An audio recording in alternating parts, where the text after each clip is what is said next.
isang magandang araw po sa ating lahat. At prepare na po tayo ng ating uulamin. Ito po ang aking iluluto mga karils at ito po ang aking inihanda.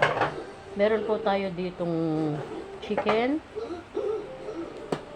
Meron tayong patatas, carrots,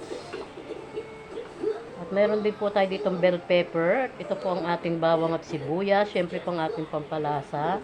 Meron din po tayong patis. Ayan. At ito po ang ating milk. Ito naman po ang ating pinya. Ayan. Yan po ang ating ano. Bago po tayo magumpisa magluto mga karils, please follow for more, like and share sa aking video para po kayo ay makatulong. Malaking tulong po sa akin ang inyong pong pag-follow at pag-share. Ayan, mag-gisa na po tayo mga karils. Ito po ang ating kawali. Gisa na po natin ang ating bawang.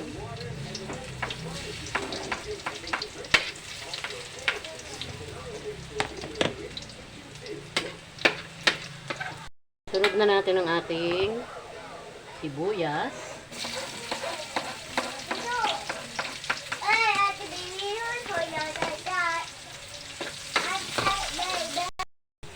Sunod na po natin ang ating bawang.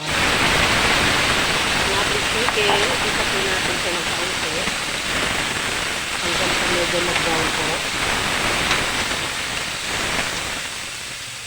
Lagay na po natin ang ating patis.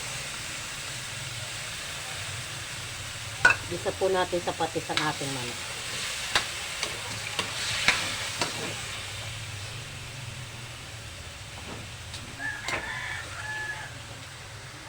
Na po natin ang ating sabaw ng ating pinya.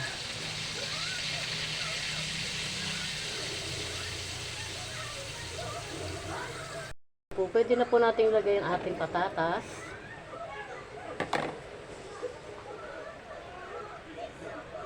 At ang ating carrots.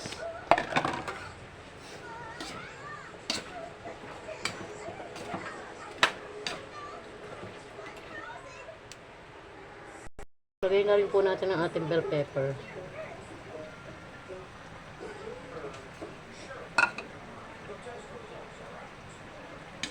Haluin po natin siya ng kaunti.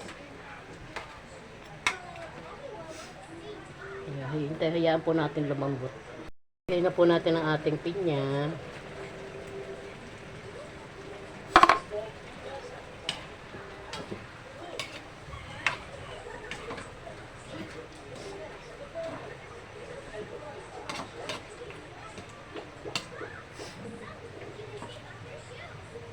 Pwede na rin po natin ibus ang ating milk.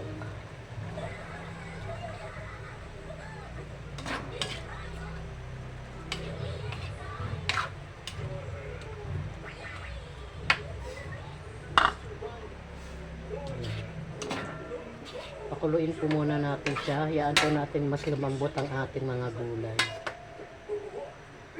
Ayan. Ito na po ang ating ulam for today. Ayan. Nagtataka po kayo kung bakit marami po siya sabaw. Medyo pahukuluan ko pa po yan ng kaunti para po lalapot pa po kasi yan. Tsaka gusto rin naman po kasi ng aking mga kasama sa bahay ay yung may sabaw. Pero pahukuluan ko pa po yan para po mabawasan pa yung sabaw. Ayan. Thank you for watching.